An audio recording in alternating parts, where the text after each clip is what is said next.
So this is talk number 8 in our series, and again I'm using this model, and if you want to look at it, go to this place, which is www.therapyandcounselling.co.uk/thought-for-the-day 45 or 46. Thank you. So let's return to our metaphor of the orange. Remember the skin, the pith and the juice. So now we're going to look at the one down quadrants in this model that we've been looking at. The one down quadrants are these two, the clinging and the withdrawn. So the clinging is the bottom right, and this orange yields, it moves towards, it overmerges. The skin is thin. The pith struggles to contain the rising juice of fear, often in a sort of fear around attachment and abandonment.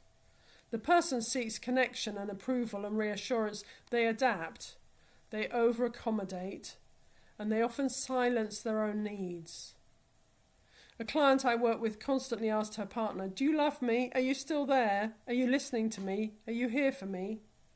She tended to agree with everything, avoid conflict and discomfort to maintain the closeness, because inside her nervous system whispered to her, "I have to stay close at all costs.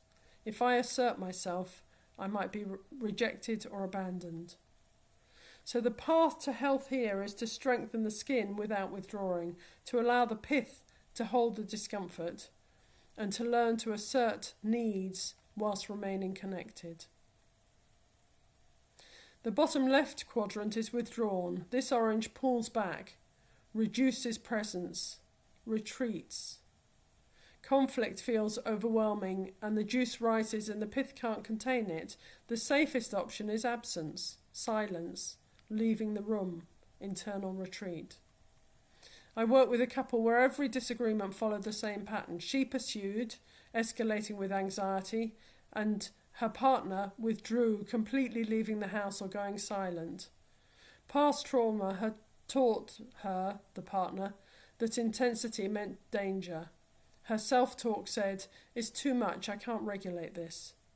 So recovery here involves engaging, gradually stepping forward, using the pith to contain the rising emotion and return to connection safely.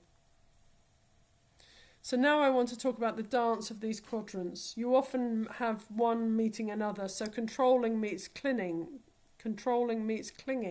push meets pull.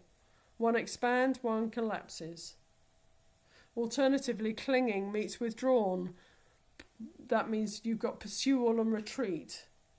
Or armoured meets clinging, that's where distance meets longing. So each partner tends to see the other one as the problem. What they don't recognise is that these are really adaptations to fear. They're old survival strategies expressed in adult love. And what we're aiming towards is the centre where there's relational balance. In the centre of this model, we're looking at integration, where the skin is firm but flexible, and the pith contains the emotional intensity without suppressing it. And the juice flows, but it doesn't flood. So I can say, "This matters to me," or "I feel hurt," or "I need space, but I'm going to come back, I'll return in 45 minutes," or "I want you, and I want to stay who I am too." So I can be strong without intrusion. I can be open without collapsing. I can be protected without armouring myself. And I can be spacious without disappearing. And these distortions represent and reflect childhood deficits. If I didn't have protection in my childhood, I probably need armour as an adult. If I didn't have reliable closeness, then I might cling. If I didn't have an appropriate sense of authority in the adults, then I might need to control. If I was overwhelmed without soothing, then I might withdraw.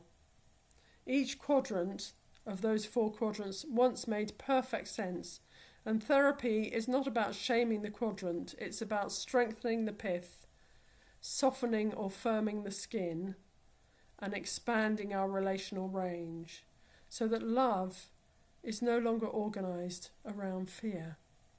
And two oranges can sit side by side on the table, touching lightly, each in their own shape, contained enough to feel, and boundaried enough to stay, separate and connected. Take care. Go well. Bye.